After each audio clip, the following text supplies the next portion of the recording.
Hello, my name is Samantha Park, and I am a Cedar Crest College nursing student presenting my clinical reflection presentation in Nursing 335 Leadership in Nursing course. So the purpose of this presentation is to discuss how I completed my 8 objectives within my clinical experiences in Nursing 335 Leadership in Nursing.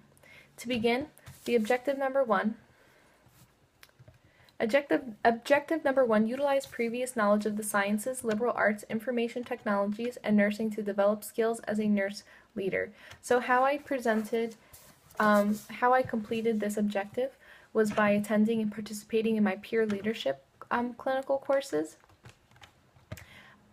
within mother, baby, mental health, and geriatric clinical.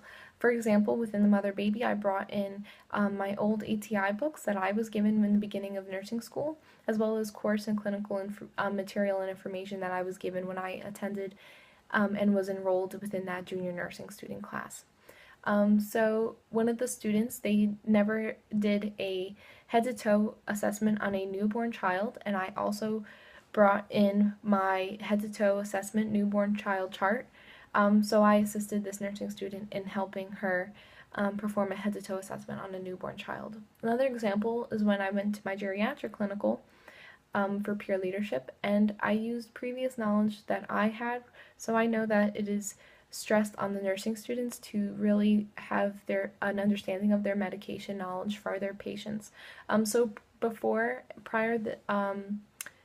the students would go to their professor and present their medication knowledge discussion with them, I would quickly quiz the students to make sure that they were knowledgeable and aware of their their patients' medications, the classifications, side effects, and any patient teaching that they can be informed on. For objective number 2, apply basic principles of management to meet the challenge of an ever-changing healthcare environment. So how I completed objective number 2 was by participating and attending my advanced nursing practice clinical experience at Reading Hospital. I followed my preceptor of Mr. Martin Camacho, who was a nurse practitioner and a nurse manager. Even though his title was of a nurse manager, he did say that he acted more as a nursing director. I witnessed that day various and several meetings that Martin Camacho held and had with nursing staff, other nurse managers, doctors, and techs. And so he showed a leadership style that was very democratic. His management, he was sociable, but he took necessary actions when they were actions when they were necessary. He also presented with the legitimate power and expert power. So how he presented with the legitimate power was from the title of his nurse manager position. Also with expert power, he was a nurse manager on other units at other hospitals, and he had that expert knowledge and experience from these other positions. For objective number 3, demonstrate leadership skills through effective use of communication by representing self, the college, and nursing in a professional manner. So how I completed this objective was by participating in my continuing education at Lehigh Valley Hospital's nurse residency program. I demonstrated effective use of communication by, after the nurse residency program graduation was over, these nurse residency graduates were presenting their evidence-based practice presentation posters. So the students who attended the graduation that day had the opportunity to review these nurses' posters and really ask any scholarly questions that would engage these graduated nurses. Another example is within when the students attended the political legislative PA State Capitol in Harrisburg clinical experience.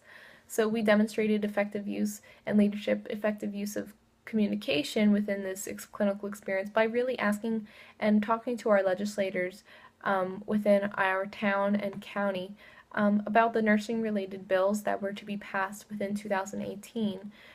Such bills included delegation, laws of delegation, as well as whether or not nurse practitioners could prescribe medical cannabis, and other nursing-related bills to be passed.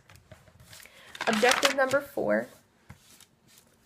Critically evaluate and disseminate current research related to principles of leadership and the effects on the healthcare system. So how I completed this objective was by participating within the Cedar Crest College radio broadcast presentation.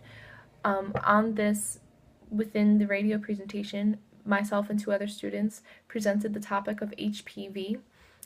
Even though we had previous knowledge of HPV, we had to do current research in order to get a better understanding, and to make the college community aware of this STD so that they could take the proper education and knowledge and get tested if they wanted to.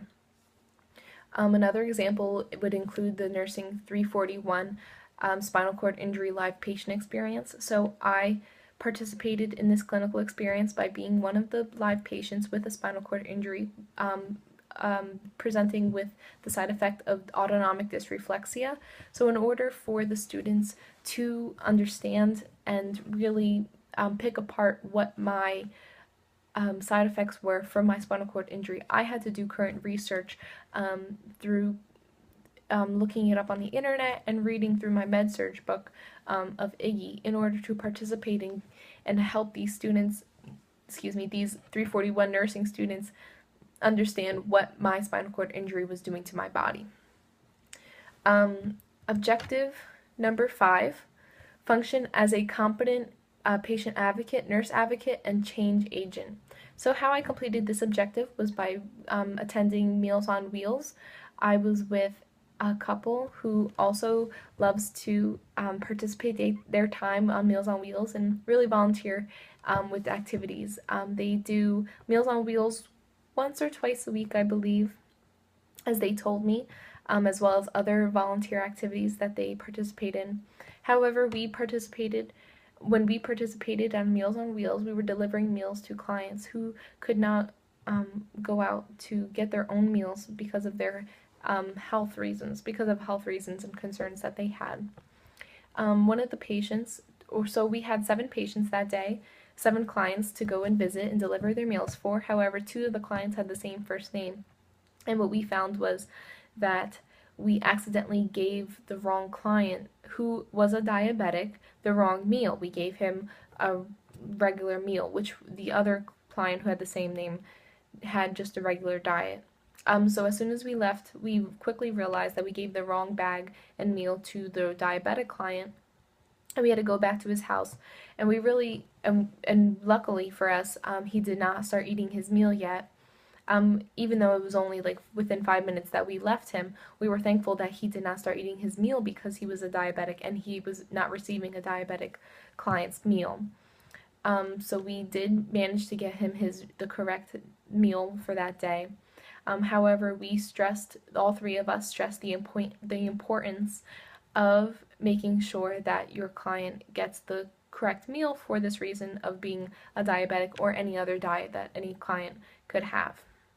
Another example for objective number 5 and how I completed it was with Parish Nursing Holistic Tap Dance class. Everybody who attended this class was a senior citizen of 65 and older, and this was a very fun class.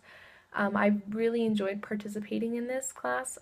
I acted as a change agent, and the people who attended and participated in the class act as a change agent for themselves and for me. So one of the things that they stressed to me was to never treat an elder as they are old.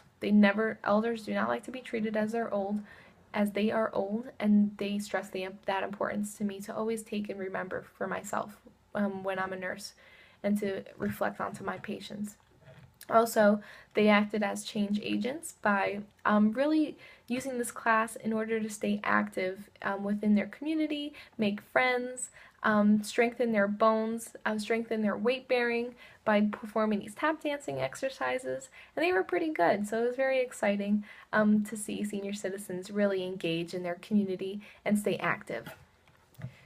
Objective number 6, formulate plans for continued personal leadership growth and development as an independent practitioner of nursing and contributing member of society. So how I completed this objective was by attending an SNA Student Nurses Association Dine and Discuss. The presenter was from the Bradbury Sullivan LGBT Community Center.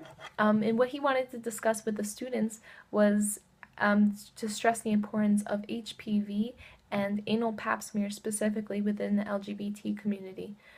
So what I did was I was so enthused in this presentation and discussion that I decided to take the information that he gave to the nursing students that day within the Dine and Discuss and to put it towards my radio broadcast presentation at Cedar Crest College. I also emailed the presenter from Bradbury Sullivan LGBT Community Center to ask him for more information, in which he replied, and I also had the knowledge of a website that they created called thatassthough.com to make awareness for the LGBT community centers on anal pap smears. So it was very informative and exciting. Another example was how I completed this objective was in the interprofessional clinical experience at Sacred Heart Hospital's OR with a CRNA, a nurse anesthetist. He was very informative. He really pursued me to get my master's within the nursing profession, and along the way as I was attending this interprofessional clinical experience, he would quiz me on nursing related information such as pH levels, CO2 levels, arterial blood gas levels, how the importance of anesthesia within a patient for surgery, and how do I know that a client or patient is sleeping while they are under anesthesia based on their levels that they show on monitors. So it was very informative. For objective number 6, recognize the role of a nurse in policy making related to healthcare services at local, state, national, and global levels. So how I completed this objective was by attending the political and legislative PA state capitol in Harrisburg. I recognize the role of the nurse in policymaking on a really clinical, organizational, professional, national, and global level by talking to these legislators about nursing-related bills that are to be passed within 2018 based on delegation, prescription rights, other nursing-related bills that are to be passed. So it was very important to stress our opinions that will better nurses in the future. Another example is when I completed the online leadership survey. I think that really affects policy making because my vote or my participation within the survey will really help this policy making and documentation for nurses within the next year. And finally, objective number 8 is to predict and describe potential ethical dilemmas within the clinical, organizational, and professional nursing practice. So how I completed this objective was by participating when I attended the advanced nursing practice clinical experience at Reading Hospital's ED department with Martin Camacho. During one of the meetings, I found that one of the ethical dilemmas that they were attending or had Martin Camacho with the assistant nurse managers or nurse supervisors was that he was having issues with one registered nurse who had a Family Medical Leave Act, so FEMLA. This one nurse had FEMLA in place, and she, however, was abusing her power of FEMLA, and they found that she was taking every weekend that she was working, she would call out and say that it was from FEMLA. And that she was more abusing their power. So they were discussing options, and they discussed that they wanted to effectively talk to this nurse to see if there was any other options that they could do. Alright, well that's my presentation on my clinical reflection summary presentation. Thank you very much for listening on how I completed all 8 objectives within this clinical course.